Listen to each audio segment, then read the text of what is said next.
Jeff Hughes was a corking finish because he picked it up. It just landed short of the keeper and he sidestepped it and put it in.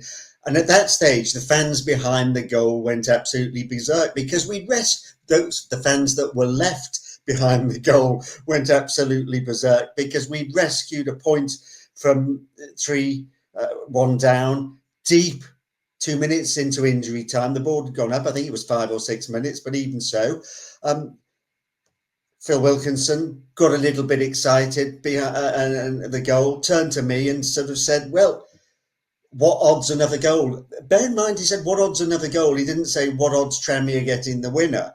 It was what odds another goal. Now, I'd already related to the tale that over the course of the last couple of games, for the fact that Rovers had scored 3 in itself was noteworthy because 1 or 2 was par for the course, and normally it was 1, as you mentioned, Adam, because it weren't free-flowing. So, of course, what do you say? You put a flippant quote out, a quote that was recorded and much replayed. Actually, Phil, there's more chance of snow.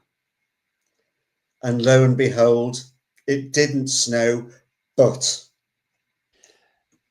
Well, the but being Jake Kirby was the very unlikely hero. And I say unlikely because he hadn't really played a part under Gary Brabin, and he hadn't really played a part the season before under Rob Edwards or Mickey Adams, but he comes on as a last resort, really, and his deflected strike balloons into the net and gives Tranmere their fourth, a 4-3 lead. Tell me about the mood on the bench, on the pitch, and in the dressing room after this, Adam. I just want to go back to one point, actually, Robbie made, which was Jeff Hughes' goal. We were all convinced that the referee's going to blow for a foul because the left back basically goes to clear the ball, acts like he's been clipped by Jeff Hughes, and we were all like, yeah, it's a foul. It's a foul. It's done. Like, if he blows a free kick, game's done, really, isn't it? He doesn't, and I think we're all like, what's happened here? Then he scores, and we just take a minute. We looking at the referee being like, is he going to blow up here? Like, he's not, is he? He's not. So it was like, oh my gosh, like we've done it. Like 3 all incredible scenes. We were all buzzing off the bench at that point, probably trying to warm up as well because it was so cold. And then you obviously you talk about the unlikely hero in Jake Kirby, but I must give Jake a shout out because he's one of the best finishers that I've played with in terms of like even just in training. You do a shooting drill, Jake. He's not necessarily like putting it top corner or crossbar down. Just finding corners every time, bang, bang, right foot, left foot, side foot. Like, honestly, one of the best finishes consistently, just scoring goals left, right, and centre, especially in training as well. Like, if you'd go head to head with him in a shooting contest, you'd be like, tough day here. So, he obviously popped up with the goal and it was incredible. Like, yeah, incredible, like, just to sort of turn it around. And I think it's one of those moments, though, where you don't realise what's happened till you digest it, maybe like afterwards or on the bus on the way home, or the press get hold of it sort of late that evening, Sky Sports News or whatever it may be. But it was kind of like, gosh, like, yeah, 3-1 down in like the 90th minute to win 4-3. That's unheard of. So yeah, it was incredible, and I think it was like a slow burner. I think as well because the fact that some of the Tranmere fans had probably gone home, so it was like a maybe smaller crowd. We were obviously remembering the hostility that we were getting earlier on in the game, and so like it wasn't necessarily like a huge pitch invasion, oh my gosh, what have we done moment. It was more like, wow, yeah, we've got the victory and that's incredible, and like the scoreline, you know, how we've overturned that is really incredible.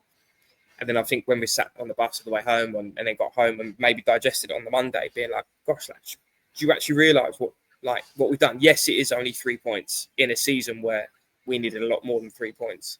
But it was just 3 points. But yeah, so you actually realise it going, that's one hell of a result. That's like, blimey, like that should really give us confidence sort of going into the remainder of the season, which, of course, I don't think it did give us confidence. But yeah. It did. You actually, your form really kicked on from there. You won the next 3 and I mean, you were effectively 1 win away from the playoffs come the end of the season. If you'd had one victory elsewhere, as opposed to a Gates said last game of the season we needed something better than a draw or something. I can't remember. You need a Braintree or Dover to slip up. I can't remember which one it was. But the win did spark a turnaround in form. But right, you've just jogged my memory on something else in that usually when a result like this happens, you will all kind of congregate in front of that fan base and celebrate. But when Jake's goal goes in, that doesn't happen. It's almost like you run the other way, away from the fans.